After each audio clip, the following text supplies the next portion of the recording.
En effet, les perfections invisibles de Dieu, sa puissance éternelle et sa divinité, se voient comme à l'œil nu, depuis la création du monde, quand on les considère dans ses ouvrages.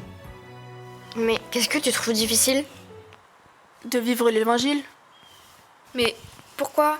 Dieu est amour. S'il nous aime tant, pourquoi toute cette souffrance sur la terre ?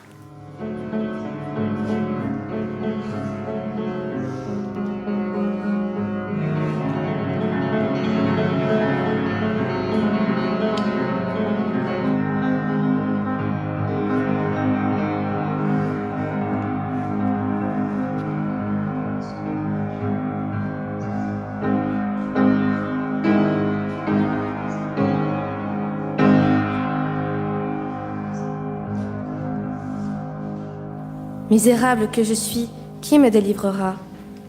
Grâce soit rendue à Dieu par Jésus-Christ, notre Seigneur. Notre liberté est pure illusion. Si Dieu n'est pas aux commandes de nos vies, ce sera par défaut quelqu'un d'autre ou quelque chose d'autre qui y sera.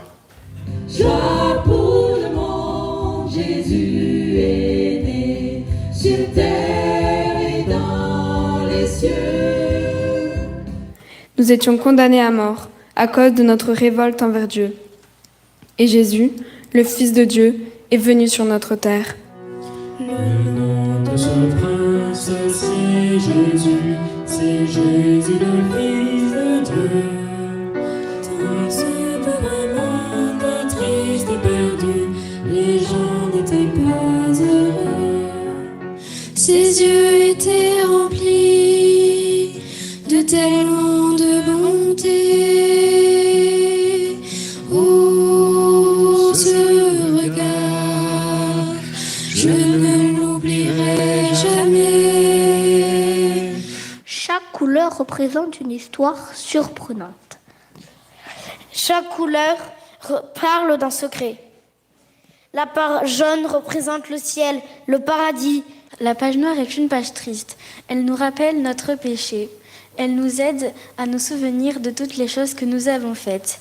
La page rouge est à la fois une page triste et une page gaie. Une page triste parce qu'elle nous rappelle que Jésus est mort sur la croix, et une page gaie parce qu'elle nous rappelle que Jésus est mort pour que nos péchés puissent être pardonnés. Cette page toute propre est ta page dans cette histoire. Elle représente le moment où nous demandons à Jésus de devenir notre ami. Dieu a tant aimé le monde qu'il a donné son Fils Jésus. Si tu crois cela, tu ne périras pas et tu auras la vie éternelle. Quand l'homme a péché, le diable a dit « Tu as péché. Tu as péché. Tu es fichu. » Et Dieu a dit « Tu as péché. » Et l'homme a dit « J'ai péché. » C'est cela la mauvaise nouvelle. Mais le message de l'Évangile n'est pas un message de condamnation. C'est tout le contraire. Dieu vient lui-même, en la personne de son Fils Jésus, dans une nature semblable à la nôtre. Il marche sur nos chemins, sans céder à la tentation et au péché, et reçoit la condamnation que nous méritions tous. Voilà la bonne nouvelle de l'Évangile.